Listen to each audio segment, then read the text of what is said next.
Hello friend, नमस्कार। मैं उम्मीद आप सभी का स्वागत करता हूं। देखिए, जिनका एग्जाम हो चुका है उन्होंने बहुत बड़ी गलती की है, इसलिए उनके नंबर कम बन रहे हैं। जितना भी रिव्यू देख रहे हैं हम, कोई बता रहा है 60 आ रहे हैं, कोई 55, कोई 65, 70 इतना ही बता रहे हैं और कह रहे हैं कि वो क्वेश्चन को पूरा देख भी नहीं पा रहे हैं, यानी कि 100 क्वेश्चन तक वो पहुंच ही नहीं पा रहे हैं। तो ये गलती आप ना करें जिनका आने वाले दिनों में एग्जाम है। तो इसीलिए मैं ये वीडियो लेकर के आया हूं कि आपको अब किस स्ट्रेटजी से काम करना चाहिए जिससे कि आपका सिलेक्शन आसानी से हो जाए। क्योंकि देखिए, आपने सब कुछ पढ़ रखा है फिर भी आप गलती कर जाते हो और फिर वहां आपके नंबर कम आते हैं। फिर आप बाद में सोचते हो यार मैं ऐसे कर लेता तो शायद मेरे 2-4 नंबर और बढ़ जाते। और बताने वाला हूं मैं इस वीडियो में कि मोस्ट इंपोर्टेंट टॉपिक 8 ऐसे टॉपिक, उनको ही पढ़ के चले आएंगे तो 30+ नंबर तो वो ही आपको दिला देंगे। तो देखिए, सबसे पहले आपको करना क्या है। सबसे पहले मैं आपको ये बता दूं, आपको टाइम मैनेजमेंट बहुत अच्छे से करना है। कैसे करना है? देखिए, एग्जाम में जैसे आप एग्जाम देते हैं तो अपने ऊपर से प्रेशर हटा रहे हैं। ये ना सोचे कि पेपर कैसा आ रहा है, पेपर कैसा आएगा, पता नहीं कैसा आएगा। आप बस ये सोचना, जितना मैंने पढ़ रखा है, जितनी की मैंने तैयारी की है, बस सिलेबस वही था और वहीं से पेपर आना है और कहीं से पेपर नहीं आना है। देखिए, 100 क्वेश्चन है, 100 क्वेश्चन में ज्यादा से ज्यादा अगर हार्ड क्वेश्चन आए तो 20 क्वेश्चन हार्ड आएंगे। बाद बाकी 80 पर आपको फोकस करना है और 80 में से भी आपको केवल 70 नंबर की तैयारी करनी है। अगर आप एससी वाले हैं तो 55 पे भी काम चल जाएगा, अगर एसटी वाले हैं तो 50 पे भी काम चल जाएगा। लेकिन मैं आपको 70 नंबर की क्यों कह रहा हूं? क्योंकि आपको 70 नंबर का ही टारगेट लेके चलना, आप चाहे किसी भी कैटेगरी से हो। क्योंकि जब 70 नंबर का टारगेट लेके चलोगे तो फिर आपका सिलेक्शन लाइव स्कोर आसानी से आ जाएगा। तो आपको जो 20 क्वेश्चन आपको हार्ड दिखाई देना, उन पर आप टाइम ही मत लगाना। जैसे आप देखो पेपर खोलोगे, जैसे एग्जाम स्टार्ट होगा तो हो सकता है शुरू में आपको कैलकुलेशन वाले क्वेश्चन देखने को मिल जाए। मैंने कहीं से सुना है, सभी ने बताया कि बहुत कैलकुलेशन वाले क्वेश्चन आ रहे हैं और वहां क्या आ रहा है, कुछ क्वेश्चन घुमाने वाले आ रहे हैं। तो उन क्वेश्चनों को शुरू में मत देखना, यानी कि स्किप करते जाना।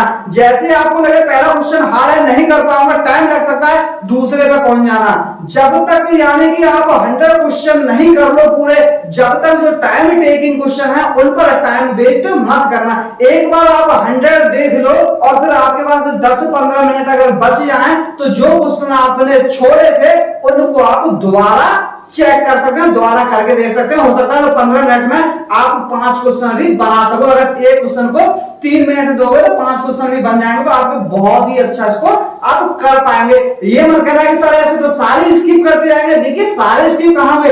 100 का 100 क्वेश्चन को ऐसे थोड़ी दे देगा कैलकुलेशन वाले। 20 क्वेश्चन ही आएंगे, ज्यादा नहीं, 20 क्वेश्चन आएंगे। उन 20 क्वेश्चन से आप ध्यान हटा लेना, क्योंकि अब तक जो गलती कर रहे थे छात्र वो यही कर रहे थे, वो उन कैलकुलेशन वाले क्वेश्चन को पहले आ रहे थे फिर उनमें लग रहे थे।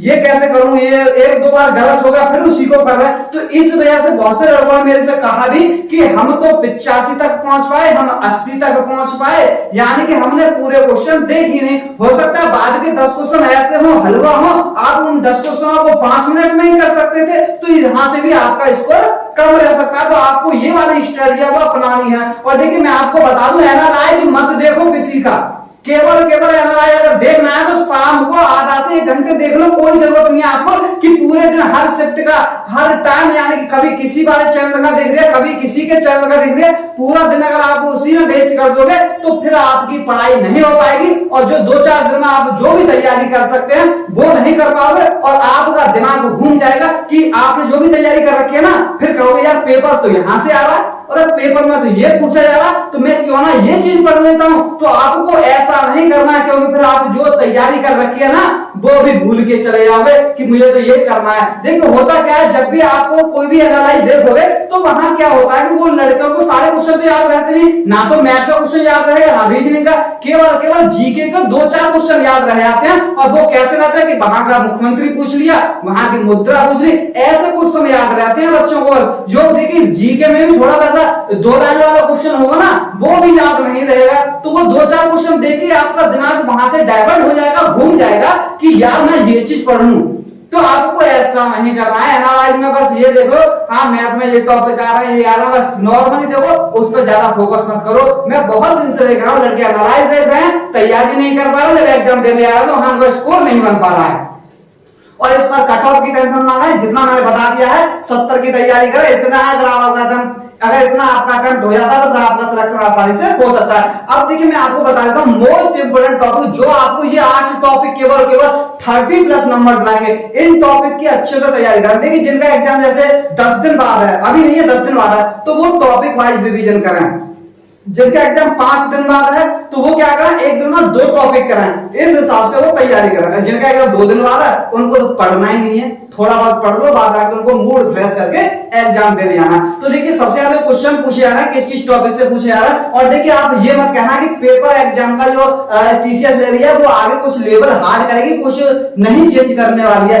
एग्जाम का जो लेवल रहेगा, पैटर्न रहेगा, वो सेम चलेगा। देखिए 2 फेज में बिल्कुल सेम चला है, 3rd फेज में भी सेम चलेगा, और 4th फेज में यानी 4 फेज में आपके एग्जाम खत्म हो जाएंगे, और जो जोन बचे हुए हैं 3rd फेज के बाद में वो 4थे जोन में सारे आ जाएंगे। और इसके बाद में पैटर्न रहेगा, पैटर्न भी सेम रहेगा, कोई भी डिफरेंस नहीं होगा, इसी पैटर्न पर आपका पूरा एग्जाम खत्म हो जाएगा। तो ये भी मत घबराएं कि अगले में पैटर्न चेंज हो जाएगा, हार्ड जाएगा, बिल्कुल सेम चल रहा है, कोई ऊपर नीचे टीसीएस नहीं कर रहा है। अब मैं आपको बता देता हूं इंपॉर्टेंट टॉपिक कौन से हैं। तो देखिए सबसे पहले आपको सिंपलीफिकेशन करना है, सरलीकरण करना है। देखिए इसमें डिविजिबिलिटी रूल भी आ जाता है, इसमें ही गॉडमास वाले आ जाते हैं। तो कम से कम ये टॉपिक जो है आपको 3 से 4 नंबर देके जा रहा है, कम से कम 3 से 4 नंबर देके जा रहा है सरलीकरण वाला। इसमें देखिए कई तरह का यानी छोटी बड़ी भिन्न भी पूछने को आ सकती है, यानी कि कुछ भी आ सकता है, स्क्वायर और क्यूब वगैरह भी जो भी आते हैं इसमें आ सकते हैं। 3 से 4 नंबर आ रहे हैं यहां से। इसके बाद में क्वाड्रेटिक इक्वेशन यानी कि द्विघात समीकरण से भी 3 से 4 क्वेश्चन पूछ रहा है।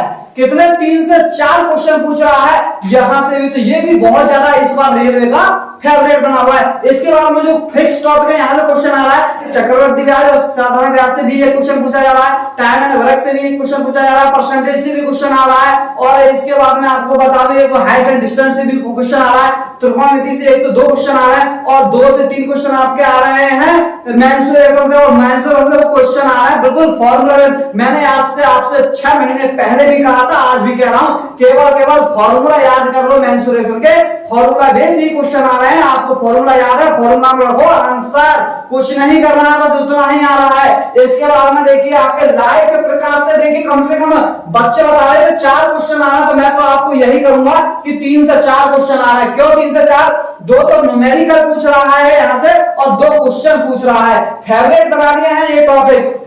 पीरियोडिक टेबल यानी कि आवर्त सारणी से भी 3 से 4 क्वेश्चन पूछ रहा है, यानी कि कुछ भी पूछ ले रहा है। कभी पूछ रहा है कि इस तत्व में ये कौन से वर्ग में है, यानी कि ये हाइड्रोजन वर्ग में है, किस में है, यानी कि लेफ्ट से स्थान इसका कौन सा है, हल्का है, भारी है, कुछ भी पूछ रहा है। तो ये 3 से 4 क्वेश्चन देके आइए आपके आवर्त सारणी, अगर आपने अच्छे से तैयार कर ली। इसके बाद में ओम का नियम भी आपके बहुत ज्यादा पूछा जा रहा है।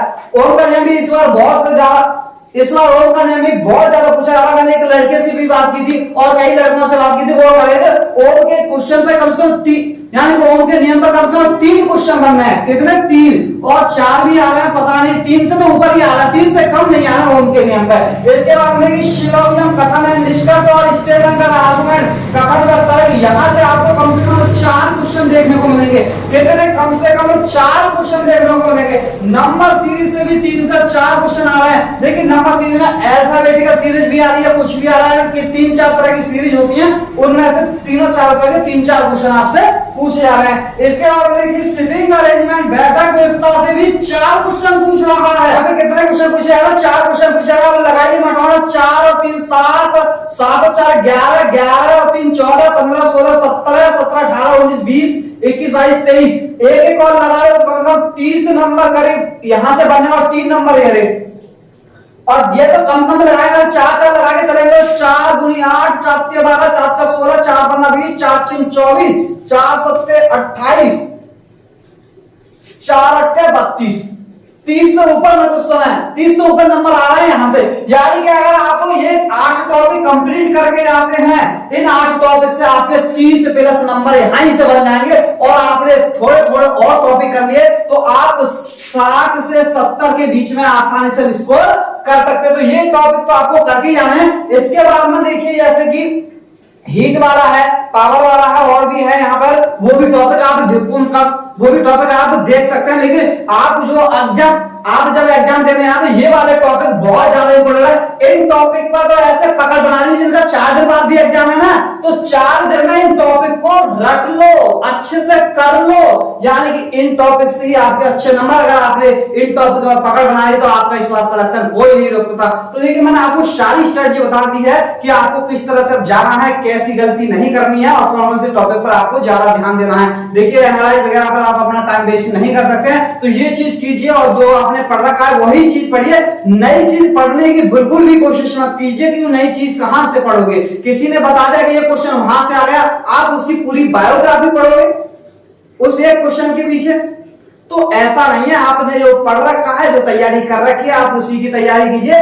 और जो भी क्वेश्चन आपको लगे कि ये नहीं हो पाएगा तो उसको आप छोड़ सकते हैं। देखिए मैं कई लड़कों से बात की थी तो उन्होंने तो केवल ये बताया था कि जो परसेंटेज रह रही है, यानी कि 40% विद्यार्थी ही पेपर दे रहे हैं। 40% छात्र कहीं बता रहे थे 50 दे रहे हैं, कहीं 65 भी बता रहे थे, लेकिन वो कह रहा था कि सर आपके लिए कोई कितना भी बताए, लेकिन जो हम पेपर दे के आए हैं वो बिल्कुल फिक्स है। और वहां 40-45% से ऊपर छात्र पेपर नहीं दे रहे थे पूरे सेंटर में। तो देखिए अगर मैं ओवरऑल भी मान के चलूं तो ओवरऑल 50% से ऊपर नहीं आने वाली है आपकी परसेंटेज, यानी कि 50% ही रहने वाले, इससे ऊपर नहीं जाएगी। तो आपकी कट ऑफ भी बहुत कम जाएगी। तो 60, 65, 70% तक कोशिश करिए, आप आराम से कर जाइए। अब देखिए आप देखिए कोई भी टाइम यानी कि 1 मिनट भी आपको जाया नहीं करनी है और ईमानदारी से पढ़ना है, क्योंकि इस बार जो आपने पढ़ रखा है ना वो आपके माता पिता का सपना पूरा कराएगा। अगर ऐसा नहीं हुआ आपने इन दिनों में, देखिए लास्ट के अगर 4-5 दिन बचे हैं, जिसके 8-10 दिन बचे हैं, उन दिनों में अगर आपने ऐसी लापरवाही कर दी तो आप पिछला भी भूल जाएंगे और फिर जल्दबाजी की, और अगर आप एग्जाम में होपलेस हो गए तो पूरा पेपर आपका खराब, यानी 3 साल की मेहनत आपकी बेकार चली जाएगी। तो 3 साल की मेहनत आपकी बेकार ना जाए, इसीलिए बिल्कुल ईमानदारी से अच्छे से तैयारी करके जाना। पेपर में ऐसे बैठना कि आपको सब कुछ आता है, पेपर वहीं से पूछा जाएगा। होपलेस मत होना यार, वहां से क्वेश्चन पूछा जा रहा है, वहां से पूछा जा रहा है, ऐसे होपलेस नहीं होते हैं। तो देखिए इस वीडियो में बस इतना ही, मैंने आपको बहुत कुछ बता दिया है। अगर वीडियो अच्छा लगा तो वीडियो को लाइक शेयर जरूर करें और जो मेरे चैनल पर नए हैं चैनल को सब्सक्राइब जरूर करें। और वीडियो के डिस्क्रिप्शन में टेलीग्राम चैनल का भी लिंक दिया हुआ है, तो वहां आकर उसको भी ज्वाइन करना है। तो इस वीडियो में बस इतना ही। थैंक यू, धन्यवाद, जय हिंद, जय भारत।